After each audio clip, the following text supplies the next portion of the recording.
మొన్న ఇరాన్ విషయంలో సోనియా గాంధీ గారు తొలిసారి ఒక స్టేట్మెంట్ ఇస్తా, మనం ఇరాన్కి సంఘీభావం ప్రకటించాలి, ఇరాన్ మనకు బాగా మిత్రదేశం, ఎన్నో దశాబ్దాల నుంచి మనకు పాలసీ ఉంది దాంతో అని చెప్పింది.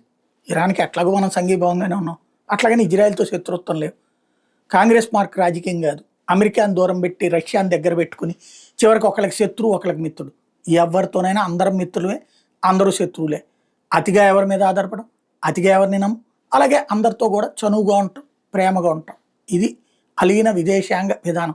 కాంగ్రెస్ ప్రవచించిన అలీన విదేశాంగ విధానమే వాస్తవ ఆచరణలో పెడుతున్నది మోడీ సర్కార్. అటు రష్యాతో శత్రుత్వం లేదు, ఇటు అమెరికాతో శత్రుత్వం లేదు. మనతో తేడా వస్తే ఎవరితోనైనా శత్రుత్వమే. అదే చేసుకొచ్చారు.